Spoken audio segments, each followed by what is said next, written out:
Kaya binibiro ko nga siya hanggang ngayon eh. Siguro napikot ko nga lang siya dahil nung aming civil marriage, parang nag-isip pa siya eh. Kaya lang sabi ko sa kanya, hindi totoo yung pikot. Walang lalaking napipikot. Dahil pag ayaw ng lalaki, kahit anong gawin, hindi talaga siya papayag.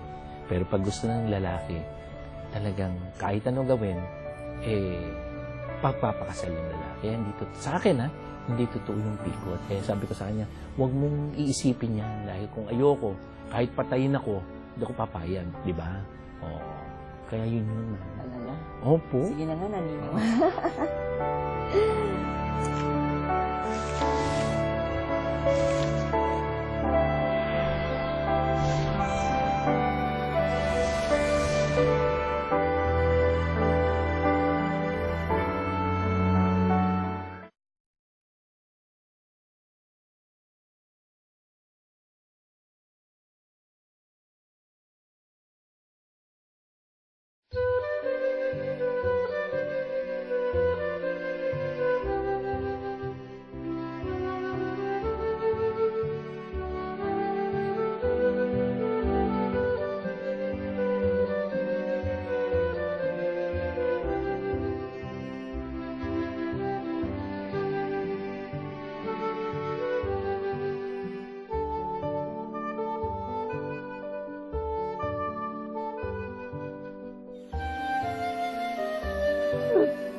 Daddy, kailangan na sa ata palitan na ng pin.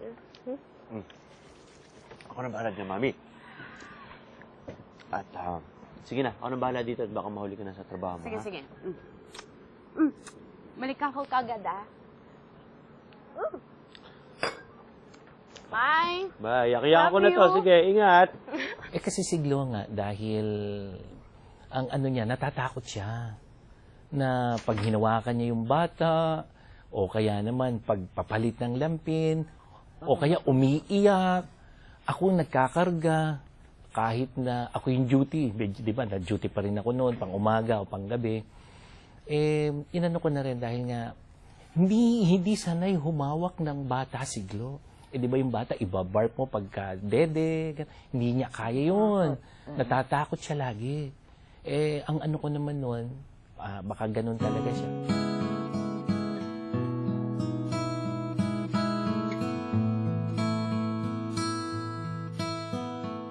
Kailangan tulungan dahil nagtatrabaho rin naman. So, hindi ko naman hindi naman ako nagsisisi nun. Kasi mahilig ako kumain, kaya kailangan kung ano yung gusto kong kainin, niluto ko. Dahil pag hindi. At yung mga anak ko, ganun din, nasanay din sila. Na yung dalawang anak kong lalaki, sanay din magluto. At nakita nila kasi gluluto ako Kailangan tulungan yung babae dahil nagtatrabaho. Hindi, mabait naman talaga si Tani. Responsableng asawa at ama. Kung makikita niyo po dito sa ating satellite imagery, yung northern zone, yun po yung sirkulasyon. At ito ngayon ay tataglay ng pinakamalakas na hangin na umaabot ng 140 kilometro bawat oras. Pinakamainit pa rin, Tugigaraw, Cagayan, 42.2. Yung po mga pag-ulan na naramdaman natin, hindi lamang dito sa Metro Manila, kundi hindi sa malaking bahagi ng Luzon. Cheers! Cheers! Tani, huwag mo kaming kakalimutan pag nasa Australia ka na, ha? Ipagmalaki mong bandera ng Pilipinas doon. Alam niyo, mamimiss ko ang Pag-asa. Lalong-lalo na kayong lahat. Mamimiss ko kayo. Pati ikaw, Mami, ha? Mamimiss kita. Kaya sumunod ka agad kayo mga bata, ha? Napakaswerte niyo, makakapag-Australia na kayo. Pero alam mo, kung ako lang ang masusunod, okay lang ako dito. Nakakaraos naman. Para naman sa future ng mga bata to. Alam ko, mamimiss lang kita Sobra-sobra. Tama na yan, ha? Cheers, cheers, cheers! Cheers!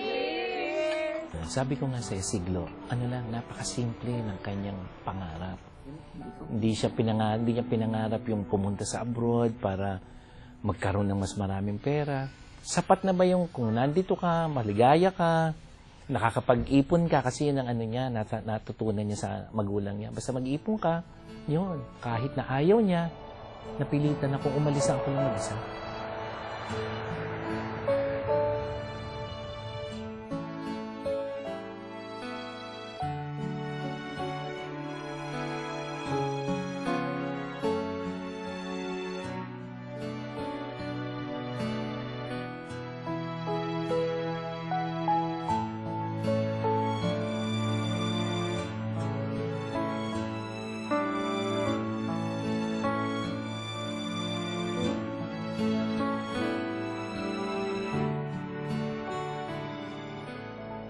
Eh, ang problema, birthday ko ng February 22. Eh, yung 2011 na yon, parang nun lang ako magbe-birthday mula nung nag-asawa kami, na magkahiwalay. Kasi laging pag birthday ko, magkasama kami. Kahit hindi kami naghahanda, gano'n. Surprise, Daddy!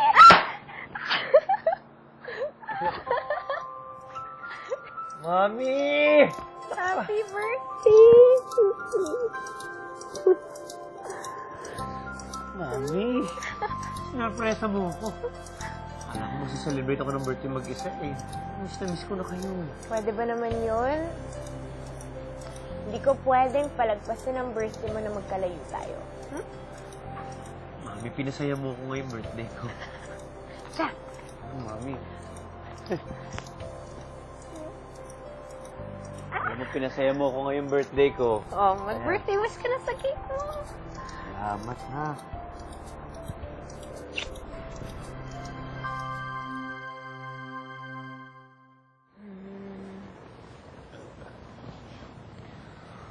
Oh, Mami. Ayos ka lang ba? May sakit ba sa'yo? Kumikirot lang yung ulo ko eh. Parang nahihilo ako. Gusto mo dali kita sa emergency room? Huwag na. Tutulog ka na lang. Baka bukas wala na to. Saka yung baon mo pala nasa lamesa na. Huwag mo kalimutan baonan na. Ay, Daddy. Yung phone ko pala. Pakilapit naman sa akin para pag tumawag yung mga bata, pabilis ko silang makausap. Salamat. Night. Mami.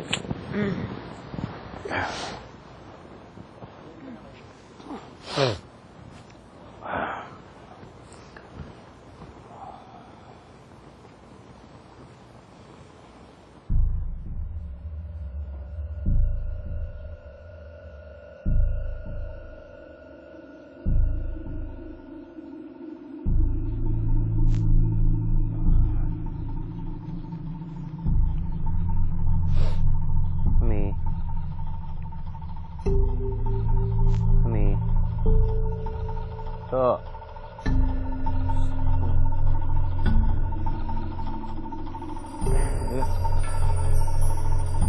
Iya. Surya gising.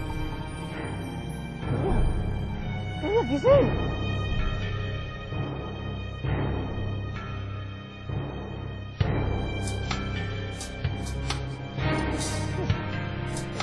Yes, I need help.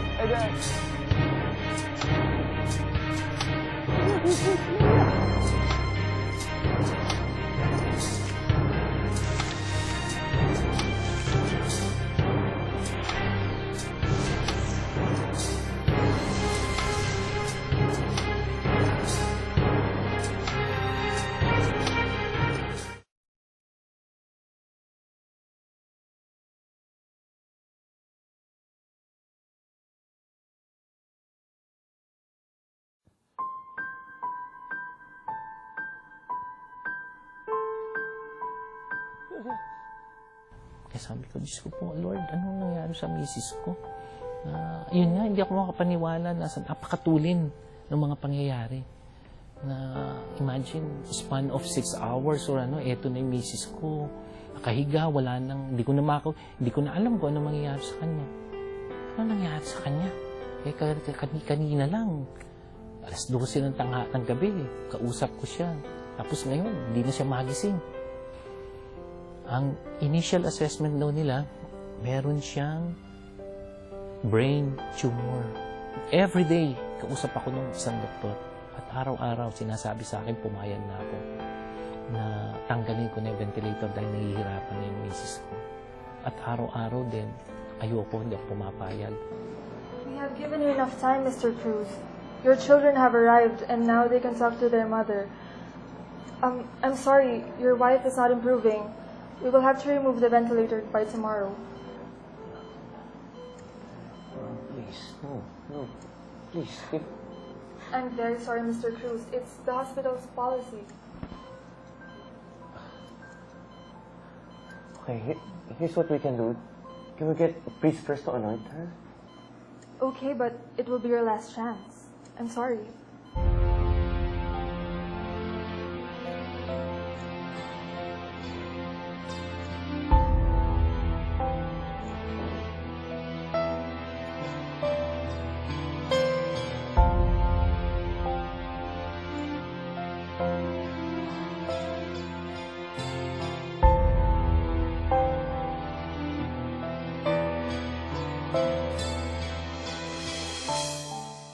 Actually, hindi na nga between life and death dahil dineclare na siyang brain dead.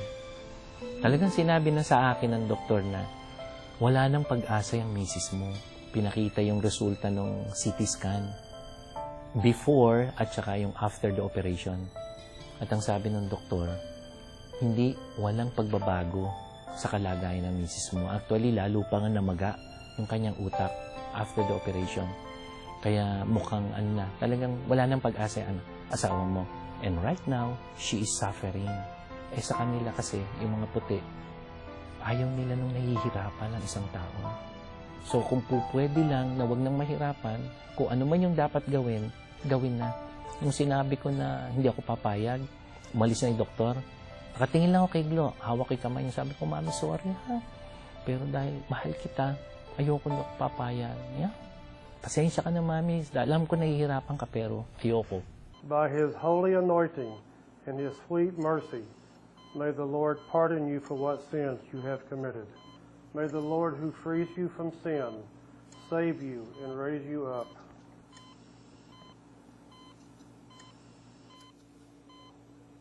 Okay, umiyak. Buhay pa ang mami niya. Pinagdarasalan natin siya. Sabi ni isang doktor, if you believe in miracle, why are you afraid na tanggalin yung Di siyempre, kung alam niyong gagaling siya, okay lang, patanggal niyo na. So kahit na ayaw namin, tinanggal na yung ventilator at inalis na siya sa ICU. Kasi nga sa kanila, si Glo, wala na, hopeless na, wala nang pag-asa.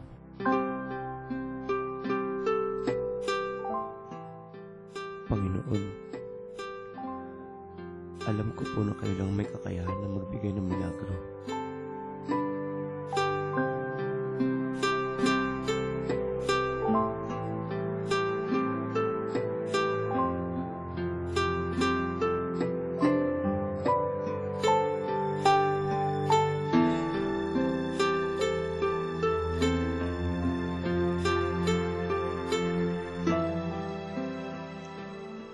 Pinagdarasal ko po na bigyan niyo siya ng lakas para lumaban sa karamdaman.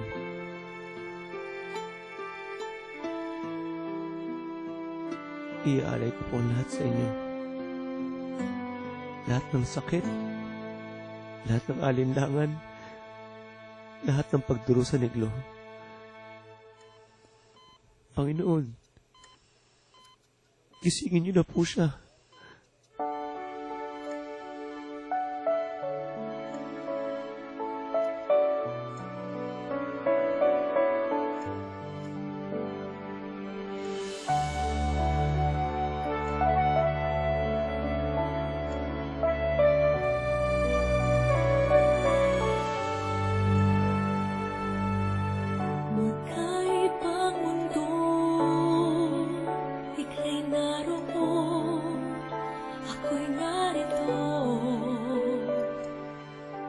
Ngunit sa isang banda, tayo'y nakatagpo. Naku, wala yan. Ano na kami noon? Nagsigawan na kami, nagtatalo na kami. Kasi nga, biruin mo. Tapos sabi ng doktor, oh, it's a miracle. Sabi sa akin ng doktor, merong standing order kay Glo na if and when hindi na tumibok yung kanyang puso, they should not revive her dahil she is already dead. So kahit anong mangyari sa kanya, wala na. Hindi na siya dapat i-revive. But because of that, sabi ng doktor, iaalis na namin yung standing order because she is alive again. And it's a miracle. Yeah. Imagine. Love you. Napakabait talaga ng Panginoon. Binigyan niya pa ako ng, sabi nga, second chance na mabuhay. Sabi nga nila, may mission pa daw ako. Ngayon ko lang nararanasan nung magising ako dahil, kumbaga parang naging bata uli ako na kailangan turuan, maglakad, magsulat, Nakalimutan ng utak niya lahat yung kanyang ginagawa previously. So, ultimo yung paghinga niya, kailangan turuan siya. Tuwing may makikita akong bago sa kanya, tuntua ako. Dahil nakita namin yung hirap niya. Pero yun nga, napakalakas niya. She's a very strong woman. Siguro yung pagmamahal niya sa anak niya, yung pagmamahal niya sa amin, yun yung naging niya. Sabi ko nga, siguro nung kausap ko yung doktor, tinatanong sa akin kung pamayag na ako, sabi ko hindi. Si Gloria yung nasa tabi ko at sinasabi niya, Daddy, huwag kang papayag kasi mabubuhay ako.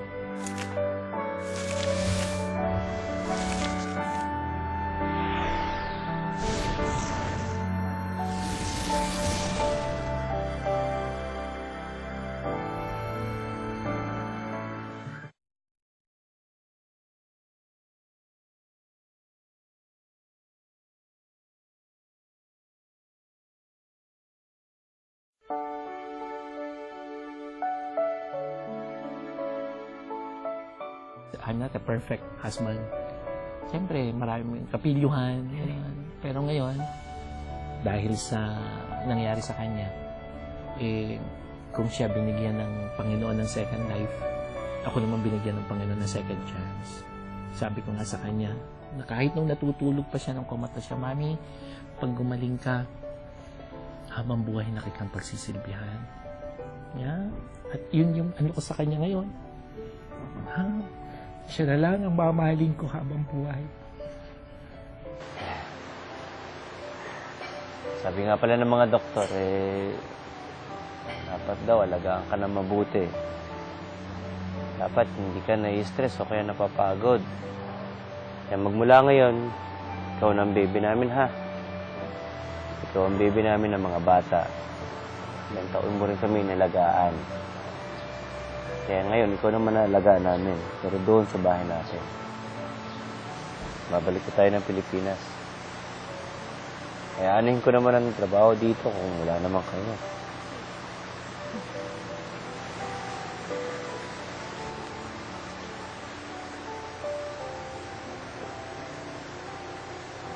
Kung ano man ang plano ni Lord para sa future natin,